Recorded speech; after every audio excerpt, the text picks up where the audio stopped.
वस्सलातु वस्सलाम वत्तहिय्यतु वल इकराम अला अफ़ज़लिल मौजूदात अल अब्दिल मुअय्यद वर रसूलिल मुसद्दद अल मुस्तफ़ल अमजद अल महमूदिल अहमद आनी अबुल क़ासिम मुहम्मद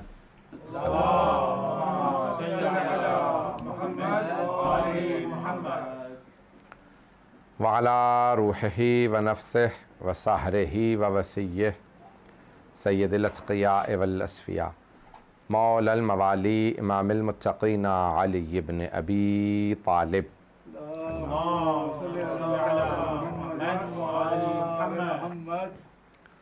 व अला औसियाइही ला सिय्यमा बक़िय्यतिल्लाहि फ़िल अर्ज़ीन रूही व अरवाहुल आलमीन लितुराब मक़दमिहिल फ़िदा वल्लअनतुद दाइमतु अला अअदाइहिम अजमईन मिनल आन इला क़ियाम यौमिद्दीन अम्मा बअदु फ़क़द क़ालल्लाहुल हकीम फ़ी किताबिहिल करीम बिस्मिल्लाहिर रहमानिर रहीम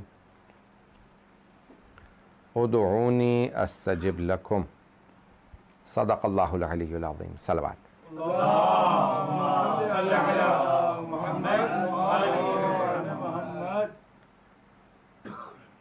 ये अशरा मजालिस मुहर्रमुल हराम का पहला अशरा और 1442 हिजरी की ये मजालिस हैं जो हमारे इन ईस्ट लंदन के इमाम बारगाहों ने बर्पा की, जिसमें Imamia mission east London, Sakina trust और मुस्लिम काउंसिल ऑफ एसेक्स ने मिल के इस अशरा मजालिस को बर्पा किया।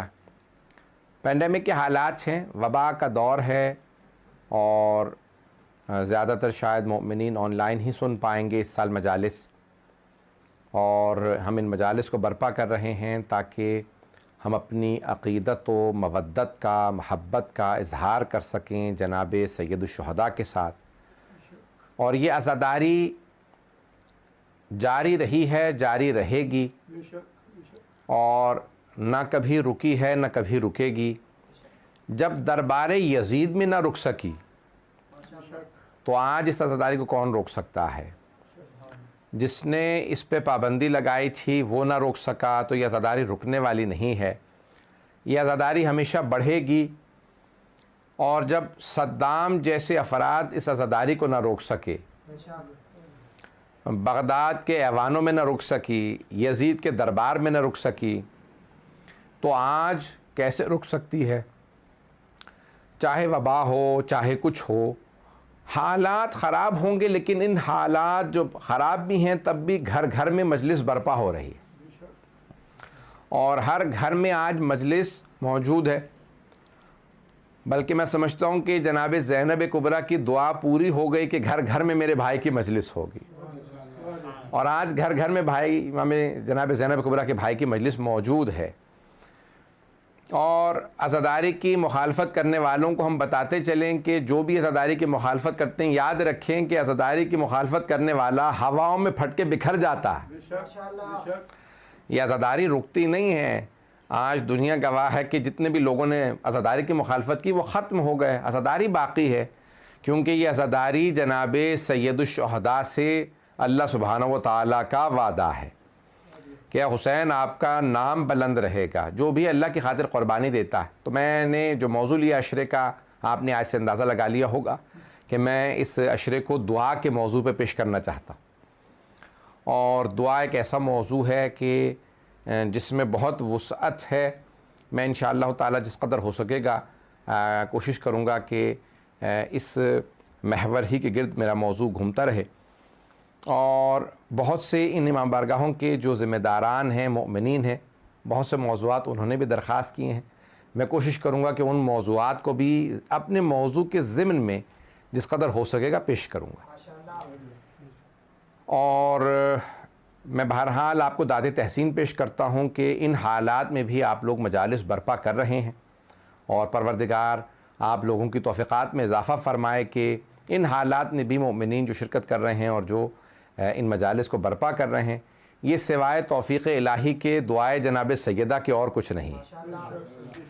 कि बहरहाल मशहूर मारूफ़ लंदन ही के शायर का शेर भी है मरहूम आशूर काज़मी का, कि उन्होंने फ़रमाया था जब पहली मर्तबा लंदन में अलम को नस्ब किया गया था, तो मरहूम ने शेर की शक्ल में कहा था कि ज़हरा तेरी दुआ है, ज़ैनब तेरा करम है, लंदन की सरज़मीं पे अब्बास का आलम है।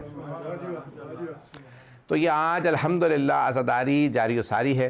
दुआ का एक ऐसा मौजू है जिसको मैं पेश करूँगा इंशाअल्लाह आपकी खिदमत में, कि अल्लाह सुब्हानहू व तआला ने दुआ के लिए कहा है कि दुआ मांगो मुझसे। अगर सुनना चाहेंगे इस मौजू को पेश करूँ तो खुदावंद मुताल ने दुआ के लिए कहा, लेकिन बड़े बड़े उलमा ने, मुतकल्लिमीन और फ़लासफ़ा ने एक बहस की है कि दुआ मांगना, मतलब इंसान मांगता उससे है जिसे ज़रूरत मालूम ना हो। इंसान जिससे मांग रहा होता है उसे कहते भाई मुझे ये नहीं चाहिए जो आपने दिया, ये दे दीजिए क्योंकि मेरी ज़रूरत ये है। अल्लाह से बेहतर इंसान की ज़रूरत को कौन समझ सकता है? पता नहीं बात पहुँच रही है नहीं पहुँच रही। देखें, अल्लाह सुब्हानहू व तआला से बेहतर हमारी ज़रूरत को कौन जानता है? तो मांगता इंसान उससे है जिसे ज़रूरत मालूम ना हो, या इंसान जिसे मशवरा देना चाहता हो, कभी मेरे लिए ये बेहतर है, और मशवरा भी गुस्साखी है, ज़रूरत बताना जहालत है। दोनों अल्लाह पे मुमकिन नहीं है, ना उसे ज़रूरत बताई जा सकती है ना उसे मशवरा दिया जा सकता है। तो अब फिर मांगना समझ में नहीं आता कि इंसान खुदा से क्यों मांग रहा है। तो ये इंसान नहीं मांग रहा बल्कि खालिक खुद कह रहा है उदऊनी अस्तजिब लकुम, मुझसे मांगो मैं तुम्हें अता करूँगा। मैं देखें, किसी को ज़रूरत मालूम ना हो या कोई जानता ना हो हिकमत क्या है, इसके लिए बेहतर क्या है, ये तो अल्लाह पे नामुमकिन है कि उसे ना मालूम हो। इंसान की अपने से ज़्यादा उसकी बेहतरी अल्लाह जानता है। तो अब आइए ज़रा कि वो उसने खुद कह दिया। फिर एक इसके अंदर पहलू नहा है कि इंसान जब मांग रहा होता है तो कई मर्तबा जो उसके लिए मुज़िर होता है वो चीज़ मांग रहा होता है। जैसे बच्चा कह देता है, आग देख रहा होता है तो वालिदैन से कह देता है मुझे आग दे दीजिए। बच्चा आग मांगने लगता है, वालिदैन कहते हैं नहीं इसको आग नहीं देनी। कोई भी शय इंसान बाज़ औक़ात अपनी नादानी में मांग लेता है खुदा से, लेकिन खुदावंद मुताल जानता है क्या अता करना है क्या अता नहीं करना है। तो अब ये खुद अता करना उसके हाथ में है, लेकिन उसने कह दिया। देखा जाए तो उलमा ने, फ़लासफ़ा ने बड़ी बड़ी बहसें की हैं कि फ़लसफ़ा दुआ है क्या, ये अल्लाह ने क्यों कहा उदऊनी। तो उसने कहा कि देखो, ना तुम अपनी मसलहत जानते हो मैं जानता हूँ, ना तुम अपनी बेहतरी जानते हो मैं जानता हूँ, ना तुम जानते हो कि मैं क्या कुछ अता कर सकता हूँ, क्या तुम्हारे जो है वो पहुँच से बाहर है, क्योंकि उसकी तो हर चीज़ कुदरत के अंदर है। उसके बावजूद भी वो इतना अरहमुर राहिमीन है कि खुद से कह रहा है मांगो तो सही मैं अता करना जानता हूँ। उदऊनी अस्तजिब लकुम। तो अब यहाँ पे मांगने का फ़लसफ़ा बड़ा अजीब व गरीब है। तो अब अल्लाह सुब्हानहू व तआला ने खुद कह दिया मांगो और मैं अता करूँगा। तो परवरदिगारा क्या मांगे? अब इमाम रज़ा अलैहिस्सलातु वस्सलाम फरमाते हैं,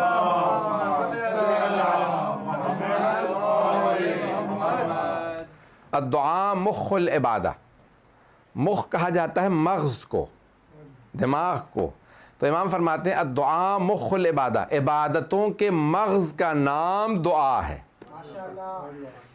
इस बात को पता नहीं पहुँचा पाया हूँ या नहीं। देखिए, आप अखरोट लेते हैं या बादाम लेते हैं या पिस्ते वगैरह, ये सब जितने भी, उनके ऊपर सब पे छिलका होता है, और जब उस छिलके को उतार दें तो वो जो अंदर से आपको ड्राई फ्रूट मिलता है उसे कहा जाता है, उस ड्राई फ्रूट का या उस खुश्क मेवे का मग़ज़। पता नहीं बात पहुंची है नहीं। उन ड्राई फ्रूट के अंदर, उन खुश्क मेवों में वो जो छिलका उतारने के बाद खाने वाली शय होती है उसे कहा जाता है मग़ज़। अब इमाम रज़ा अलैहिस्सलाम फरमा रहे हैं कि अद्दुआ मुख्खुल इबादा, दुआओं के मग़ज़ का नाम, पता नहीं अमाल अब ये अद्दुआ मुख्खुल इबादा यानी तमाम इबादतों के मग़ज़ का नाम दुआ है। यानी इबादतें सब के सब अगर उसको छिलका उतारने के बाद देखोगे अंदर दुआ निकलेगी, चाहे वो नमाज हो, रोज़ा हो, हज हो, ज़कात हो, कोई भी शय हो, तमाम इबादत के मग़ज़ का नाम दुआ है। तो अज़ीज़ान किराम, अब ये दुआ बड़ा अजीब गरीब मौजू है। अल्लाह ने खुद दावत दे दी मांगो मैं अता करूँगा। कई मरतबा मसलहत नहीं होती, अच्छा, बच्चे के लिए कोई मसलहत नहीं है तो हम उसे मसलहत बना नहीं सकते। मिसाल के तौर पे आग बच्चे के लिए मसलहत नहीं है, मैं बच्चे को जब आग दूं तो मसलहत बना के नहीं दे सकता, वो उसके लिए फिर भी नुकसानदेह रहेगी, मुज़िर रहेगी। लेकिन जब हम अल्लाह से मांगते हैं, अगर वो अता करे तो वो मसलहत बना के अता करता है। वो इतना करीम है कि वो अशिया को मसलहत बना के अता करता है। मैं सिर्फ एक इशारा करूंगा कि बाज़ औक़ात कहा जाता है भाई इनके वसीले से मांग लो तो मिल जाएगा, है या नहीं है कि वसीले से मांग लो। तो अब हमारे बहुत बड़े उस्ताद थे, अखलाक के इंतकाल हो गया क़ौम मुक़द्दस में, उनसे एक वाक़या पेश कर रहा हूँ। तो फरमाते हैं कि एक नौजवान अक्सर जो है वो इमाम रज़ा अलैहिस्सलाम के हरम पे जाता, अल्लाहुम्मा सल्ली अला वअज्जिल फ़रजहु, इमाम के हरम पे जाता और अक्सर जो है दुआ मांगता, मौला मैं फ़लाँ ख़ानदान में शादी करना चाहता हूँ, उस लड़की से मेरी शादी हो जाए। जवानों की जो हर एक की आपको पता है ना, बूढ़ा आदमी कुछ दुआ मांगता है, वो औलाद के लिए, बच्चा जो है वो करियर के लिए, जवान जो है वो शादी के जैसे होती है, हर एक इंसान की ज़रूरियात मुख्तलिफ। तब जवान हमेशा कहता परवरदिगारा मेरी दुआ हो, ये कबूल हो जाए, मेरी जगह शादी हो जाए। इमाम के हरम में जाने लगा, हर रोज़ मशहद चला जाता, टिकट लेता, बहुत ज़्यादा, मौला मेरी यहाँ शादी हो जाए। बहरहाल एक दिन एक बाहर निकला तो देखा बुजुर्ग आलिम दीन आ रहे हैं। कहा मैंने इमाम रज़ा के हरम में इतनी दुआएं मांगी हैं, मेरी वहाँ शादी ही नहीं हो रही। तो कहीं वो बुजुर्ग आलिम दीन थे, उन्होंने कहा तुमने देखा है मौला के वहाँ कदमों में आगे एक छोटी सी कब्र है, बाहर निकलने के बाद दूसरे सहन में, दूसरे एक हॉल में। कहा हाँ शेख बहाई की। कह लेंगे हाँ शेख बहाई की। कहा वहाँ जाके मांगो तो शायद वहाँ से मिल जाए। शेख बहाई बहुत, हमारे शेख बहाउद्दीन आमिली बहुत बड़े लुबनान के आलिम दीन थे, ईरान आ गए थे और हरम सारा उन्होंने डिज़ाइन किया था। अब मैं थोड़ी सी तफसील दे दूँ उनकी, अगर सुनना चाहे। शेख बहाई एक आम आलिम नहीं है, तमाम उलूम में माहिर थे। कशकोल बहाई मशहूर, उनकी किताब अल कशकोल बहुत मशहूर है, बड़े बड़े उलमा, और उसमें बेइंतहा मतालिब है, बहुत सी किताबें उनकी, और उनकी आमाल की किताब मिफ्ताहुल फलाह के नाम से मशहूर है, बहुत किताबें उनकी, और बहुत काबिल आलिम, इल्म जफ़र वगैरह के माहिर थे। हरम इमाम रज़ा उन्होंने डिज़ाइन किया। बादशाह ने उस ज़माने में कहा कि भाई हरम डिज़ाइन कर दें, आप नक्शा अच्छा बना लेते हैं। आर्किटेक्ट भी थे, फ़क़ीह भी थे, उसूली भी थे, मुफस्सिर भी थे, मुहद्दिस भी थे, अदीब भी थे, तमाम उलूम में माहिर थे। शेख बहाउद्दीन आमिली बहुत बड़ा नाम है, बहुत बड़ा नाम है। अब ये हौज़े वाले समझ सकते हैं। तो उनके लिए मिलता है कि भाई वो गए, कहेंगे मैं जा रहा हूँ, ये हरम डिज़ाइन कर रहे थे। कहा भाई ये सदर दरवाज़ा ये है, ये मेन गेट होगा, यहाँ पे ये तावीज़ लिखा जाएगा, ये आयात लिखी जाएंगी, और जब मैं आऊँगा तो मुकम्मल करना। बहुत बीमार हो गए, बहुत कुछ हुआ, बहुत तफसील, बहुत लंबा वाक़या, क्योंकि अशरा मैं मुख्तसर रखना चाहता हूँ मजालिस से, क्योंकि ऑनलाइन सुनना आसान नहीं होता। बहुत आमाल कर रहे थे, अचानक एक दिन ख्वाब में देखा, कहा कि भाई ये जो तुम दरवाजे पे लिख रहे हो मैं इससे राज़ी नहीं हूँ। इमाम रज़ा अलैहिस्सलाम ने कहा मैं राज़ी नहीं हूँ इस बात से। अगले दिन आए, कहा भाई ये सब निकाल दो, सब कुछ, बस ये आयत लिखना। कहा क्या मामला था? पहले आपने कहा लिखो, अब कह रहे ना लिखो। कहा मैंने, गौर से सुनिएगा इस बात को, मेरी सबको, मुझे सारे मजमे की तवज्जो चाहिए। मरहूम फरमाते शेख बहाई, कहा मैं एक ऐसा तावीज़ में, इल्म जफ़र के बहुत बड़े उलूम में गरीबा के माहिर थे, तावीज़ वगैरह सब कुछ कर लेते थे। तो कहा मैं एक ऐसा तावीज़ लिख रहा था कि जो भी हरम के दरवाजे पे आए, अगर गुनहगार हो तो अंदर ना आ सके, चला जाए, कोई गुनहगार अंदर ही ना आ सके। ऐसा तावीज़ लगा रहा था कि उसका दिल मचलने लगता, चला जाता। मैंने ऐसा तावीज़ लिखा था, लेकिन इमाम ने मुझे ख्वाब में आके बताया कि मैं राजी नहीं हूं, अगर गुनहगार मेरे दर पे नहीं आएंगे तो कहां जाएंगे? पता नहीं बात पहुंच रही है नहीं पहुंच रही। कि अगर गुनहगार मेरे दर पे नहीं आएंगे तो और कहां जाके मांगेंगे? क्या खबरदार कोई ऐसा काम ना करना कि यहां से गुनहगार वैसे बाहर से वापस चला जाए, मेरे हरम में आने दो, जो जैसा है हो, जब मेरे पास आ गया तो मेरा है, जब वो गुनहगार भी हो तो आ जाए। पता नहीं बात पहुंच रही है नहीं पहुंच रही है। अच्छा जाने गिरामी, अब यहाँ पे शेख बहाई का मैं जो पेश कर रहा हूँ कि बहुत बुजुर्ग आलिम दीन, बहुत, तो अब वहाँ पे किसी आलिम दीन ने कह दिया उस नौजवान से, जहन में वाक़या है ना जो मैं पेश कर रहा था, कि हम तवस्सुल से मांगते हैं, वसीले से मांगते हैं। तो कहा शेख बहाई का वास्ता दे दो।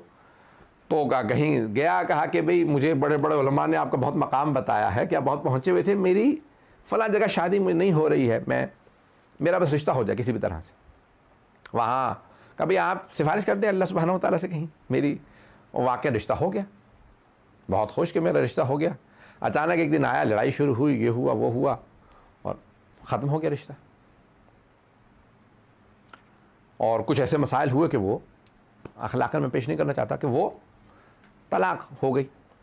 आया बहुत गुस्से के अंदर शेख भाई की कब्र पे, कहा अगर देना नहीं आता तो उन्हीं से सीख लो जिनके पास बैठे हो। पता नहीं बात पहुंची या नहीं पहुंची। कहा मैं इतने महीनों से इमाम रज़ा अलैहिस्सलाम के आ रहा था जरिए मुक़द्दस पे, मेरी दुआ कबूल नहीं हो रही थी, मुझे समझ में नहीं आ रहा था क्यों दुआ कबूल नहीं हो रही।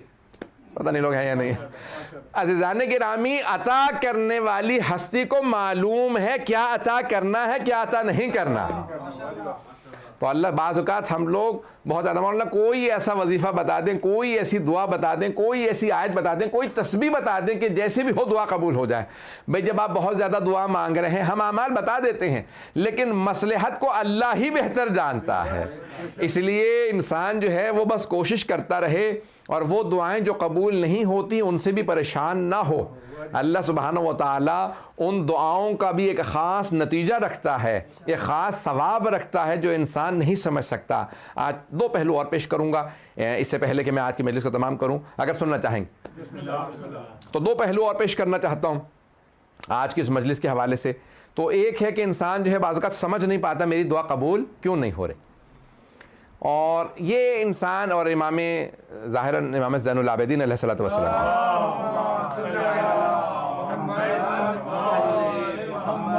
वाज्जिल फ़रजहुम की हदीस से आप फरमाते हैं कि अगर इंसान अपनी वो दुआएं देखे जो कबूल नहीं हो रही, उनका सवाब देख ले रोज़े क़यामत कि मरने के बाद पूछे रहे ये तो सारे मैंने अमाल किए ही नहीं थे, फरिश्तों से कहेगा भाई गलत तो नहीं तुमने दे दिया नामा अमाल, ये मेरा नहीं है, मेरी तो नेकियां इतनी थी नहीं, ये इतना सवाब का, ये उन दुआओं का सवाब है जो कबूल नहीं हुई थी। वो दुआएं जो कबूल नहीं हुई उनका इतना सवाब है।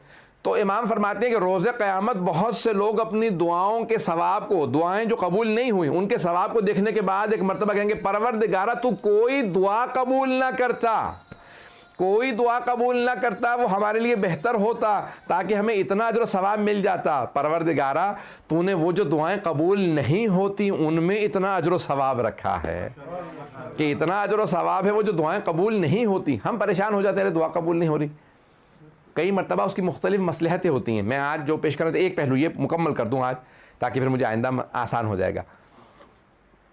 तो कई वजूहात होती हैं कि दुआ कबूल नहीं हो रही होती, चंद मैं आज पेश करूंगा, चंद मैं फिर इंशाअल्लाह आने वाले दिनों में आने वाली मजालिस में पेश करूंगा। एक वजह वो कहते हैं कि अगर इंसान, एक हदीस नबवी है और ये मकारिमुल अखलाक मरहूम तबरसी की 700 साल पुरानी किताब है, रसूल इस्लाम की सीरत के ऊपर है मकारिमुल अखलाक। तो उसमें फरमाते हैं कि हबीब खुदा की हदीस है कि आप फरमाते हैं कि अगर इंसान एक लुक़मा हराम का खा ले, एक लुक़मा, पूरा खाना नहीं, सिर्फ एक लुक़मा हराम का खा ले तो 40 दिन तक दुआ कबूल नहीं होती, 40 दिन तक दुआ कबूल नहीं होती। इसीलिए इतनी ज़्यादा ताकीद की गई है कि जब खाने लगो तो पाकीज़गी का ख्याल करके कि अगर खुदा ना करे एक भी नजिस चीज़ चली जाए खाने में तो इंसान की। अब यहाँ उलमा ने जो बहस की है वो ये है कि हदीस तो नबवी यानी रसूल इस्लाम सल्लल्लाहु अलैहि वसल्लम की हदीस है कि 40 दिन दुआ कबूल नहीं होती। बहस उलमा ने यह की है कि किस सूरत में दुआ कबूल नहीं होती। इस सूरत में जब मुझे मालूम नहीं था, या उस सूरत में कि जब मालूम था। भाई जब मालूम था, मुझे मालूम है हराम में मैंने खा लिया, अब दुआ कबूल नहीं होगी, या नहीं उस सूरत में भी कबूल नहीं होती जब नहीं मालूम था। उलमा कहते जब मालूम हो तो गुनाह भी है और असर भी है। अगर पता था कि हराम है तो गुनाह भी है और असर भी है, लेकिन अगर मालूम नहीं था तो गुनाह नहीं है, असर है। पता नहीं बात पहुंची या नहीं पहुंची, फिर भी असर है, और असर ये है हराम का कि इंसान की दुआ मुस्तजाब नहीं होती, क्योंकि इंसान जब नजिस चीज़ खा ले या हराम चीज़ खा ले तो वो फरिश्ते जो दुआ को अल्लाह के पास लेके जाते हैं वो इतने पाक हैं कि जब तक इंसान के वो 40 दिन में शय ज़ायल ना हो जाए तब तक दुआ लेने आते ही नहीं हैं। पता नहीं बात पहुंची या नहीं पहुंची। वो जो दुआ लेने के लिए फरिश्ते आते हैं, मुझे नहीं मालूम, मैं आप लोगों को बोर तो नहीं कर रहा हूँ। ताज़ाने गिरामी ये तमाम की तमाम चीज़ें, तो पहली मसलहत कि इंसान अगर हराम खा ले, इसलिए हमारे उलमा कहते हैं कि जहाँ से इंसान गोश्त ख़रीदे, जहाँ से इंसान अशिया ख़रीदे, घर में पका, इसलिए बाहर ज़्यादा हमारे यहाँ ताकीद की गई कि ज़्यादा बाहर खाने मत खाओ, होटलों रेस्टोरेंट्स पे इधर उधर। बहुत से लोगों को होटलिंग का बहुत ज़्यादा शौक़ होता है, उनको बुरा लगेगा बहुत माज़रत के साथ, नहीं खाएं, ये नहीं कह रहा हराम है, खाना जायज़ है, बिल्कुल जायज़ है, लेकिन क्यों ताकीद की गई है? कहते हैं कई मरतबा पकाने वाला नजिस पाक का ख्याल नहीं करता। जब आपकी वालिदा घर में पकाएंगी या अहलिया घर में पकाएंगी या कोई बहन घर में पकाएंगी या कोई बेटी घर में पकाएंगी, तो क्योंकि मोमिना है हाथ पाक करने का, खाने के पाक रखने का ज़रूर ख्याल रखेंगी। इसलिए ग़ज़ा का पाक होना पहला बाब है दुआ की इस्तिजाबत का। कबूलियत दुआ के पहले बाब का नाम है हलाल ग़ज़ा। हलाल जब लुक़मा खाएंगे तो खुदा ज़रूर दुआ कबूल करेगा। तो पहली है शय जो दुआ के कबूल के बायस बनती है वो है हलाल रिज़्क़। दूसरा, अगर सुनना चाहें, ये एक पहलू है, मैं इंशाल्लाह वक्त में कोशिश करूँगा तमाम करूँ, कि दूसरा जो इसी बात से कि भाई क्या क्यों दुआ कबूल नहीं होती, तो बड़े बड़े बुज़ुर्ग उलमा ने लिखा है कि सिला रहम जो छोड़ दे उसकी दुआ कबूल नहीं होती। जो खूनी रिश्तेदारों से क़त्ए ताल्लुक़ कर ले उसकी दुआ कबूल नहीं होती। अब खूनी रिश्तेदारों में कौन कौन आ जाते हैं, मैं जल्दी गिनवा देता हूँ। बहुत से लोग कह रहे हैं कि मैं मौलाना कई मरतबा मैं तो खुद ही खुतबे में नहीं आता, नमाजी में आता हूँ। अरे क्यों? कहा कि खुतबे में आएंगे तो कान में बात पड़ जाएगी, फिर अमल करना पड़ेगा। तो इसलिए हम आते ही नहीं, खुतबे में सिर्फ नमाज़ पढ़ लेते हैं कि भाई जुम्मा पढ़ो, इंसान को खुतबा कौन सुने उसके अंदर फिर बेवजह उन पर अमल भी करना पड़ेगा। तो जाने कि नहीं, ऐसा नहीं होना चाहिए। मोमिन वो है कि जो चाहता है, कुरान की आयत है कि यत्तबिऊना, यानी जो अहसन कौल को, अच्छे कौल को सुने और उस पर अमल करें। मोमिन वो होता है कि जो अच्छी बात को सुन के उस पर अमल करना चाहे। तो अब यहाँ एक मसलहत ये है कि दुआ कबूल क्यों नहीं होती है उसमें, कि जो खूनी रिश्तेदारों से क़त्ए ताल्लुक़ कर ले। खूनी रिश्तेदारों में कौन कौन आ जाता है? सगे बहन भाई, माँ बाप के सगे बहन भाई यानी मामू, खाला, फुफ्फी, चचा, ये सब खूनी रिश्तेदारों में हैं। और इनके बच्चे, अब ये खूनी रिश्तेदारों में हैं, कहते हैं कि इतने ज़्यादा हो गई, ये सब खूनी रिश्तेदार हैं कि इनसे क़त्ए ताल्लुक़ ना करें। हमारे एक उस्ताद कहा करते थे कि अगर तुमने ख़ानदान वालों से क़त्ए ताल्लुक़ कर रखा है तो हमारे आमाल में ना आना, तुम्हारी वजह से हमारी भी इबादत कबूल नहीं होंगी। वो कहते हैं कि यहाँ तक है कि अगर 10 से जमी इंसान, दुआ कबूल होने की भी मैं इंशाल्लाह पेश करूँगा कि कैसे दुआ कबूल होती है, लेकिन वो कहते हैं कि बहुत बड़ा भी मोमिनों का मजमा हो तब भी दुआ कबूल नहीं होती अगर उसमें क़त्ए रहम वाले बैठे हुए हों। इसलिए हमारे साथ कहते थे कि भाई आप बेशक ना आए हमारे आमाल में भी, ताकि हमारी तो कम से कम आमाल कबूल हो जाए। तो आपकी वजह से हमारी भी दुआएं कबूल नहीं होंगी, हमारे आमाल भी कबूल नहीं होंगे। अब आप कहेंगे भाई अरे सबको गिनवा दिया, माँ बाप को नहीं गिनवाया। मैंने जानबूझ के माँ बाप का नाम नहीं लिया था, मैंने कहा चचा, फुफ्फी, खाला, मामू, सगे बहन भाई और उनके बच्चे, और चचा और जो चचा वगैरह हैं उनके बच्चे। वालिदैन को अलग से, वो खूनी रिश्तेदारों में नहीं, वो ज़वील हुकूक के अंदर सरे फहरिस्त हैं कि कहते हैं सबसे ज़्यादा हमारी गर्दनों पे हक है अल्लाह, रसूल और इमाम के बाद तो हमारे माँ बाप का सबसे ज़्यादा हक अल्लाह, क्योंकि अलबत्ता अल्लाह, रसूल और इमाम के बाद, क्योंकि अगर इमाम से उनकी बात टकरा जाए तो अल्लाह ने कुरान करीम में कहा फला तुतीहुमा, तो माँ बाप की इताअत ना करना। लेकिन कहीं नहीं आया कि नबी की इताअत ना करना, इमाम की इताअत ना करना। हर हालत में अल्लाह की, नबी की और इमाम की इताअत करनी है। कहीं नहीं इंसान कह सकता भाई यहाँ पे मैं माज़अल्लाह इमाम की इताअत से खारिज हूँ। किसी भी जगह इंसान खारिज नहीं है। आप जब भी कुछ भी कर रहे हैं तो हर जगह पे इमाम की इताअत ज़रूरी है। लेकिन कहीं ऐसा हो सकता है कि माँ बाप की इताअत ना हो, जहाँ पे भी अल्लाह, रसूल और इमाम के हुक्म से टकरा जाए तो वहाँ उनकी इताअत नहीं की जाएगी। पता नहीं बात पहुँची या नहीं पहुँची। मिसाल के तौर पे माँ बाप कहते हैं नमाज ना पढ़ो, ये नहीं छोड़ सकते नमाज, चाहे वालिदैन कह दें, क्योंकि अल्लाह के हुक्म से टकरा रही है बात, नबी के हुक्म से या इमाम के हुक्म से टकराए तो फिर माँ बाप की इताअत वाजिब नहीं है। इताअत वाजिब नहीं है लेकिन गुस्ताखी फिर भी नहीं कर सकते, गुस्ताखी फिर भी नहीं कर सकते। तो अब माँ बाप ज़वील हुकूक के अंदर आ जाते हैं, तो जिनसे इंसान अगर क़त्ए ताल्लुक़ कर ले तो दुआ कबूल नहीं होती। मैं जल्द से एक रिवायत सुना दूँ अगर सुनना चाहें।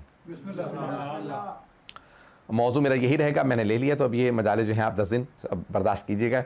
तो बराए खुशनुदी मोहम्मद व आले मोहम्मद, आवाज़ बुलंद सलवात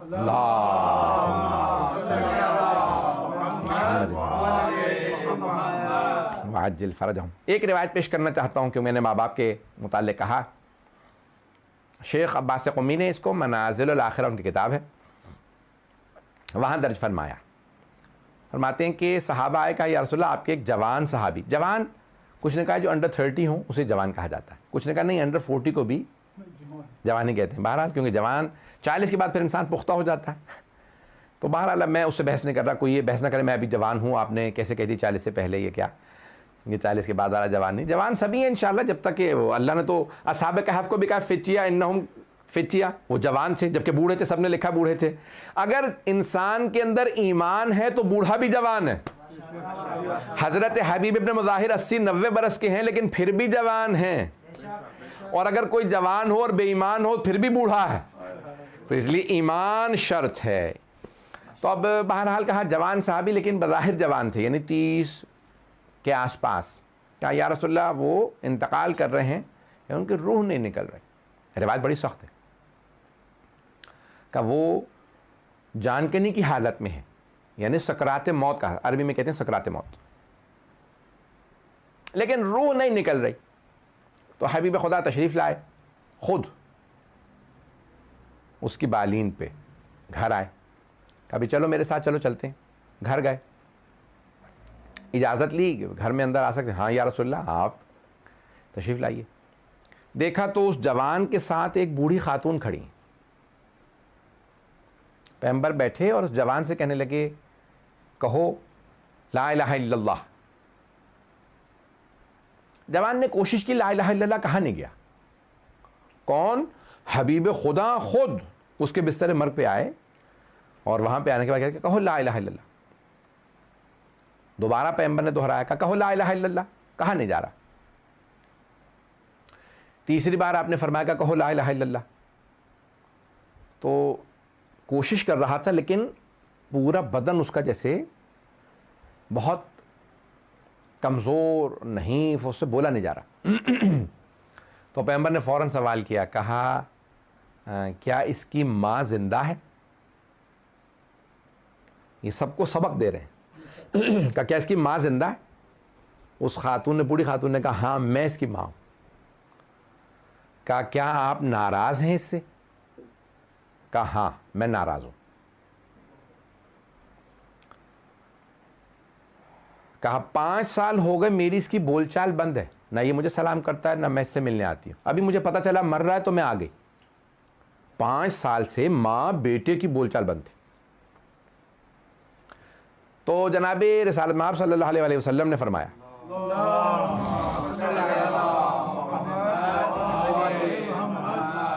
बस इसी पे तमाम करूंगा, बाकी इंशाअल्लाह कल। फरमाया कि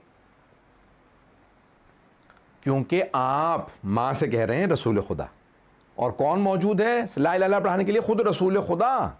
का क्योंकि आप राज़ी नहीं हैं, इसकी रूह निकलने में तकलीफ़ हो रही है, इसकी रूह नहीं निकल रही, आप इसे माफ़ कर दें। तो माँ ने कहा कि मुझसे क्योंकि रसूल खुदा ने फरमाया है, मैंने इसे माफ़ किया। जैसे ही कहा ना मैंने माफ़ किया, तो अब फ़ौरन रसूल खुदा ने उस जवान का रुख किया, कहा अब कहो ला इलाहा इल्लल्लाह। तो उस जवान ने अदा किया ला इलाहा इल्लल्लाह, उसने फ़ौरन कहा ला इलाहा इल्लल्लाह। जैसे कहा ना तो पैगंबर इस्लाम ने कहा क्या देख रहे हो? कहा या रसूलल्लाह दूर देख रहा हूं कि एक स्याह मखलूक है जो मुझे देख रही। तो आपने फरमाया कि दुआ पढ़ो, मैं तुम्हें दुआ पढ़ाता हूं। अल्लाह अकबर, देखिए ना रहमत लिल आलमीन है। कहा तुम दुआ पढ़ो, मैं तुम्हें दुआ पढ़ाता हूं। कहा या रसूलल्लाह क्या दुआ पढ़ूं? कहा कहो या मन यक़बलुल यसीर व याफ़ू अनिल कसीर। अल्लाह अकबर, ए बरखुरदार बेटा कहो या मन याफ़ू अनिल कसीर या मन यक़बलुल यसीर। ओ अल्लाह तू तो छोटे छोटे अमाल कबूल कर लेता और बड़े बड़े गुनाहों को माफ़ कर देता। इग़फ़िरली ज़ंबल, परवरदिगारा मेरे बड़े बड़े गुनाहों को माफ़ कर दे। उस जवान ने दुआ पढ़ी। अब पैगंबर इस्लाम सल्लल्लाहु अलैहि वसल्लम ने फिर दोबारा पूछा, कहा क्या देख रहे हो? कहा या रसूलल्लाह अब देख रहा हूँ वो जो स्याह मखलूक है वो दूर चली गई, एक नूरानी मखलूक करीब आ गई। पैगंबर ने कहा उस दुआ को दोबारा दोहराओ। उसने दोबारा वही या मैं यक़बलुल यसीर, उस पूरी दुआ को दोबारा पढ़ा। जैसे दुआ पढ़ी पैगंबर ने कहा अब बताओ क्या देख रहे हो? कहा या रसूलल्लाह वो स्याह मखलूक चली गई, नूरानी मखलूक है। कहा वो स्याह मखलूक शैतान था, और ये जो सफ़ेद मखलूक तुम्हारे पास आया है ये फरिश्ता है। वो जो मैंने तुम्हें अमाल बताए वो शैतान दूर था, क्योंकि मैं करीब आ गया था, लेकिन वो फिर भी जान नहीं रहा था, उसने तुम्हें जकड़ रखा था। लेकिन माँ राजी हुई, पैगंबर ने दुआ पढ़ाई। पता नहीं बात पहुंच रही है नहीं पहुंच रही। इतना असर होता है माँ बाप को राजी करने का, अगर माँ बाप राजी हो। अब हबीब खुदा की हदीस है, फरमाते हैं 3 लोगों की आखिरी हालत में जान बड़ी मुसीबतों से निकलती है। पहला वो जिसे माँ बाप माफ़ ना करें, जिसके माँ बाप राजी हो उसकी रूह आराम से निकल जाती है, जिसके माँ बाप माफ़ ना करें उसकी रूह नहीं निकलती। नंबर 2 वो हाकिम, वो बादशाह या वो हाकिम जो रियाया पे जुल्म करे। अल्लाह कहता है, फरिश्ते आते हैं ना, कहते हैं कि तू रियाया पे जुल्म करता रहा, आज हमारी बारी है, उन सारे के सारे अल्लाह के मजलूम बंदों का हम बदला लेंगे। तो रूह का तीसरा वो जो यतीमों का हक खा ले, जो यतीमों का हक गस्ब कर लेता है, उसकी भी रूह आसानी से नहीं निकलती। तो अब ये सख्त तरीन मराहिल थे जो मैंने पेश करती हूँ। तो अज़ीज़ान गिरामी, इंसान की रूह के आसानी से निकलने के लिए पहला कदम ये है कि अपने माँ बाप को राज़ी करो। दुआ की कबूलियत के लिए पहला कदम ये है कि इंसान माँ बाप को राज़ी करे। अगर माँ बाप राज़ी हों तो दुआएं कबूल ही कबूल हैं। यहाँ तक कि एक हदीस है, मैंने इसको इंशाल्लाह कल मुकम्मल करूँगा। बस अब मैं इतना ज़्यादा वक्त नहीं लेना चाह रहा था, क्योंकि बहरहाल अय्याम अज़ा हैं, मसाइब के दिन हैं, तो मैं नहीं चाहता कि मसाइब के अंदर मैं कोई कमी वाक़ हो मेरी तरफ से। तो इंशाल्लाह मौजू को मैं मुकम्मल करूँगा, ये बल्कि जारी रखूँगा अशरा पूरा इस मौजू पे कि ये दुआ हमारे लिए कितनी ज़रूरी है, कितनी अहम है। तो अज़ीज़ान गिरामी, जिस कदर हो सके अपने दिलों को दुआओं से, अहले बैत की दुआओं से मुनव्वर करें, अहले बैत के नाम से मुनव्वर करें। और यहाँ तक रिवायत के अल्फाज हैं, आप पढ़ते हैं ना दुआए कुमैल पढ़ते हैं, उसमें आप जुमला पढ़ते हैं कि परवरदिगारा मेरी वो दुआएं जो हिजाब में हैं उनको हिजाब से निकाल दे। तो चौथे इमाम से पूछा, मौला ये दुआ हिजाब में क्यों रहती है? हिजाब में तो खातून होती है। कहा नहीं, दुआ भी तब तक हिजाब में रहती है जब तक आले मोहम्मद पे सलावात ना पढ़ी जाए। जब सलावात पढ़ दी जाती है तो दुआ हिजाब से निकल आती है, आसमान पे चली जाती है। अल्लाहुम्मा सल्ली अला मुहम्मद व आले मुहम्मद वअज्जिल फरजहum। मैं इंशाअल्लाह ताला जारी रखूँगा कल। तो अज़ीज़ान गिरामी, हम इन अय्याम में हैं कि आज जनाबे सैयदुश्शुहदा का ये जो सफ़र 28 रजब को शुरू हुआ था, पूरी दुनिया में रस्म है कि चांद रात, मुहर्रम की चांद रात पे सफ़र इमाम हुसैन के मसाइब पढ़े जाते हैं। दुनिया में रस्म है। आप जानते हैं ना, सफ़र आसान नहीं। आज साइंस कितनी तरक्की कर गई है, कितनी टेक्नोलॉजी है, हवाई जहाज़ हैं, ट्रेनें हैं, गाड़ियां हैं, फिर भी इंसान जब सफ़र में जाने लगता है तो उसे स्ट्रेस होती है कि अरे मेरा सफ़र है। और उस ज़माने में जब ऊँटों पे सफ़र था, और अगर कोई ऐसे सफ़र में जा रहा हो कि जानता हो मुझे वापस नहीं आना, मुझे इस सफ़र से वापस नहीं आना, तो सोचिए क्या बीत रही होगी। मैं पूरा जो वाक़या है वो नहीं पढ़ूँगा, आपके जहनों में है कि 22 रजब को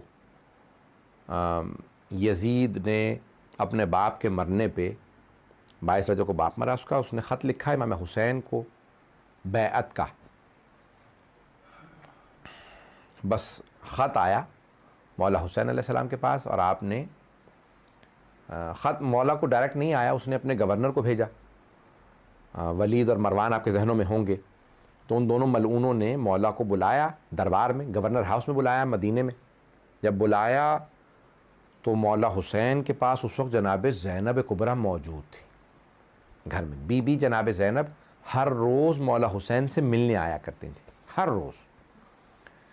तो जैसे ही वो दर पे आया कि आपको हाकिम ने बुलाया है, वाली मदीना ने बुलाया है, तो मौला जनाब ज़ैनब के साथ तशरीफ़ फरमा थे। तो कहा कि भाई ठीक है चलता हूँ, मुझे हाकिम ने बुलाया। तो जनाब ज़ैनब तड़पने लगी, कहा नहीं भैया इनसे मत मिलिए, ये हमसे कभी मुखलिस नहीं रहे, ये आपको कहीं बुला के धोखा ना दें, ये आपको कहीं जहर ना दे दें। मौला हसन, हमारे भाई हसन को भी जहर दे दिया था, कई मरतबा जहर दिया, आखिरी मरतबा में शहादत हुई, लेकिन जहर कई मरतबा दिया था। तो मौला हुसैन ने कहा नहीं बहन, घबराने की ज़रूरत नहीं है, मेरी शहादत की जगह करबला है, मदीने में नहीं। आप मुतमईन रहिए, यहाँ मेरी शहादत नहीं। अब इतनी मोहब्बत थी कि फिर भी आवाज़ दी। जनाब ज़ैनब कुबरा ने कहा अब्बास, अली अकबर, ओन मोहम्मद, कासिम, अब्दुल्ला, सबको, भतीजों को अपने और अपने बेटों को, सबको आवाज़ दी। कहा कि मेरा भाई गवर्नर के पास जा रहा है, उसने बुलाया है, आप सब साथ जाएं। आपके जहनों में है कि जनाब सैयद शुहदा जब आए तो उन्होंने कहा कि भाई ये आपके साथ कोई अंदर नहीं आ सकता, दरवाज़े पे रोक दें। तो जनाब अब्बास ने मौला हुसैन को देखा, यानी आपका जो हुक्म हम ताबे हैं, अगर आप कहें तो हम रुक जाएं, नहीं तो हम साथ आ जाएंगे। मौला हुसैन अलैहिस्सलाम ने कहा नहीं अब्बास, आप दरवाज़े पे रुक जाएं, लेकिन अगर मेरी आवाज़ बुलंद हो तो आप अंदर आ जाइएगा। अब जनाब अब्बास अलैहिस्सलाम दरवाज़े पे खड़े हैं, उन्होंने फ़ौरन दरवाज़ा अंदर से बंद कर दिया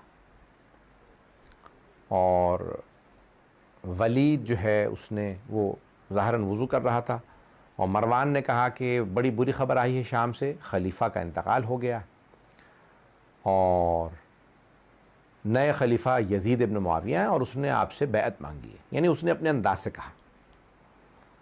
मौला हुसैन अलैहिस्सलाम ने कहा कि भाई अगर ये अच्छी चीज़ है बैअत मांगना, तो तुम मुझसे तन्हाई में बैअत क्यों मांग रहे हो? कल मदीने में मस्जिद नबवी में सारे मजमे के सामने मुझसे बैअत मांगना, मैं वहाँ जवाब दूंगा। ये तन्हाई में छुप के दरवाजे बंद करके बैअत क्यों मांग रहे हो? कहा नहीं हुसैन, यहाँ खामोशी से बैत कर लीजिए, आपके लिए भी मसला होगा बैत का, हम जानते हैं आप बैत नहीं करना चाहते, यहाँ खामोशी से बैत। मौला ने कहा नहीं, मैं यहाँ जवाब भी नहीं दूंगा, ना बैत करूँगा ना ही जवाब दूंगा। जवाब मैं मजमे में दूंगा, तुम मजमे में मुझसे सवाल करो, सारे लोगों के सामने कहो कि बैत करो, मैं वहाँ जवाब दूंगा। इतने में उसने हाथ का इशारा किया कि मौला की, यानी मैं मौला कह रहा हूँ, मरवान और वलीद में आपस में इशारा किनाए में बात हुई और इसी तरह से आज तक वज़ू में बाकी है उनके। उन्होंने कहा, ऐसे इशारा किया कि गर्दन उतार दो, हुसैन अभी तन्हा हैं, अकेले हैं, हमारे सारे फ़ौजी यहाँ मौजूद हैं, हुसैन की यहीं गर्दन उतार दो। ये बैत नहीं करेंगे, इनके ना बाप ने बैत की ना भाई ने, ये मानेंगे नहीं, ये गर्दन उतार दो। बस ये जुमला कहना था कि अली का खून थे जनाब सैयद शुहदा। बुलंद आवाज़ से कहा, यब्न ज़रक़ा अंता तक़्तुलनी अम हुआ।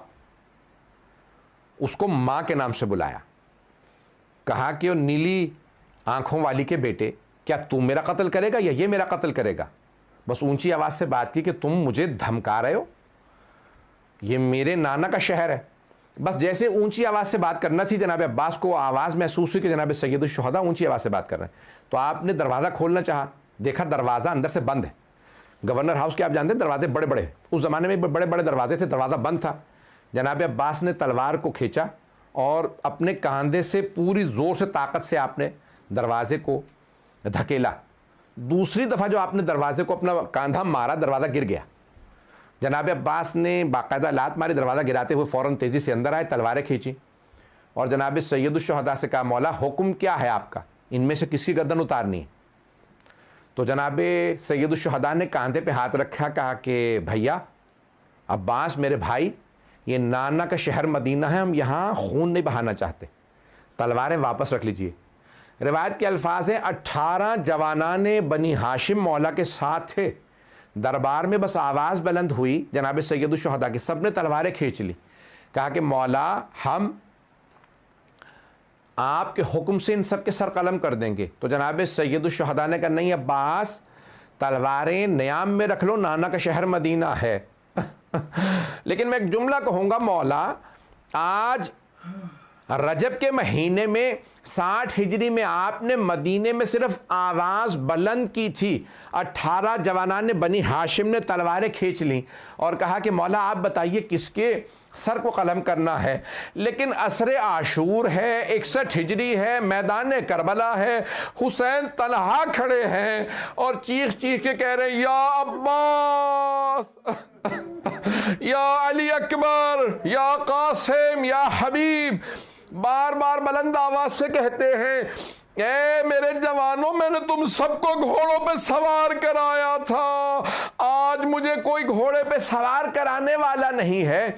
जनाब सैयदुल शुहदा बड़ी मजलूमियत के आलम में, एक मर्तबा जनाब सैयदुल शुहदा उस मजलूमियत के आलम में घर आए, वापस आए, बस में मैंने तमाम कर दिया, 2 से 4 मिनट की, 5 मिनट की जहमत दूंगा ज़्यादा से ज़्यादा, कि जनाब सैयदुल शुहदा आए और कहा अब्बास मैं फहरिस्त तैयार कर रहा हूं कि हमारे साथ कौन कौन सफ़र में करबला जाएगा। फहरिस्त तैयार करना शुरू की, मौला हुसैन ने नाम लिखे, कहा अब्बास इन सबको बता दो कि इनमें से कौन कौन हमारे साथ जाएगा। मौला अब्बास अलैहिस्सलाम ने सबको बताना शुरू किया, कहा आपका नाम फहरिस्त में है, आपका नाम है, आपका नाम है, आपका नाम। बीबियों को भी बताना शुरू किया, कहा बीबी आपका नाम है। फिर एक मर्तबा कहा का बीबी इन सबको बता दीजिए किन किन बीबियों के नाम थे, एक बच्ची का नाम नहीं था। मरहूम शेख फजल अली कज़वीनी ने अपने इमाम हुसैन व असहाबों के अंदर लिखा है कि इमाम हुसैन की एक बेटी का नाम शुहदा की फहरिस्त में नहीं था। एक मर्तबा जनाबे सैयदुल शुहदा से बच्ची ने कहा कि बाबा अब मैं हाशा बीमार नहीं हूँ, मैं रास्ते में आपको तंग नहीं करूँगी, मुझे भी ले चलिए। इंसान की अगर कई बच्चे हों और एक बच्चा बीमार हो ना, तो जो बच्चा बीमार होता है उससे ज्यादा मोहब्बत हो जाती है, और अगर वो बेटी हो और माँ की शबी हो तो इंसान को और ज्यादा मोहब्बत हो जाती है। कहा नहीं बेटी आप मेरे साथ नहीं आ सकती, आप यहाँ पे रुक जाइए। मौला हुसैन ने सबको नाम बता दिए। एक मर्तबा अम्मारियाँ तैयार हैं, सबको ले जाना है, कल मैं इंशाल्लाह मसाइब मुकम्मल करूँगा। तो सैयदुल शुहदा ने सबको बुलाया, कहा सब के सब मेरे साथ चलेंगे। तो एक मर्तबा बीबी ने जुमला कहा, जनाब फ़ातिमा सुगरा ने, बाज़ लोगों ने एतराज़ किया है कि नहीं छी, लेकिन जब से मैंने मरहूम फजल अली कज़वीनी की पूरी तहक़ीक़ पढ़ी है मैं वहाँ से पेश कर रहा हूँ। तो एक जुमला अजीब व गरीब मरहूम ने लिखा है, वो कहते हैं कि एक मर्तबा जनाब फ़ातिमा सुगरा ने कहा बाबा जान आप मुझे ले जा नहीं रहे, कोई बात नहीं, मैं आपसे शिकवा नहीं करूंगी, लेकिन 2 बातों की तमन्ना है, जब आप अपने अली अकबर की शादी कीजिएगा तो मुझे बुला लीजिएगा, और अगर हो सके तो अली असगर को मेरे पास छोड़ जाइए, मेरा दिल बहल जाया करेगा, मैं अपने भाई को खिलाया करूंगी, मैं अपने भाई के साथ बहुत ज्यादा मोहब्बत करती हूं। अब सब उलमा ने ये जुमला आपने मिंबरों से हजारों मर्तबा सुना होगा, लेकिन आखिरी मर्तबा मुझसे भी सुन लीजिए इस मुहर्रम के लिए। परवरदिगार आपको लंबी जिंदगी दे, आप मजालिस करते रहे। कि एक मर्तबा जनाब रबाब आगे बढ़ी का अली असगर आ जाओ, जनाब अली असगर नहीं आए। जनाब ज़ैनब कुबरा सलामुल्लाह अलैहा ने कहा अली असगर आ जाओ, सब हस्तियों ने कहा, लेकिन जनाब अली असगर नहीं आ रहे। अब अचानक जनाब सैयदुल शुहदा आगे बढ़े, जनाब अली असगर के कान में कुछ कहा, फौरन जनाब अली असगर आ गए। अब मुझे नहीं मालूम क्या कहा, लेकिन मेरा दिल कहता है मौला ने कहा होगा अली असगर अगर आप मदीने में रह गए तो हुरमला का तीर कौन खाएगा। अला लअनतुल्लाहि अलल कौमिल ज़ालिमीन वसयअलमुल्लज़ीना ज़लमू अय्य मुनक़लिबिन यनक़लिबून। परवरदिगारा कोरोना वायरस का ख़ात्मा फरमा, साहिबुज़ ज़मान के ज़हूर में ताजील फरमा, बे औलादों को औलाद इनायत फरमा, औलाद वालों की औलाद को नेको सालेह बना, परेशान हालों की परेशानियाँ दूर फरमा। इस इमाम बारगाह में और दीगर इमाम बारगाहों में परवरदिगारा अपनी बरकत रहमत नेमत नाजिल फरमाता रह। परवरदिगारा हमारी सज़ादारी को दोबारा उसी तरह से जो इसकी गहमा गहमी थी, जो इसके रौनक थी, परवरदिगारा ये हमारी अज़ादारियों की रौनकों को पलटा दे। हमारे गुनाहान कबीरा सग़ीरा माफ़ फरमा, हम सब की आक़िबत बख़ैर फरमा। रब्बना तक़ब्बल मिन्ना इन्नका अंतस समीउल अलीम बिहक़्क़ि मुहम्मद व आलिहि तय्यबीन अत्ताहिरीन अल मअसूमीन। अल्लाहुम्मा सल्लि अला मुहम्मद व आले मुहम्मद।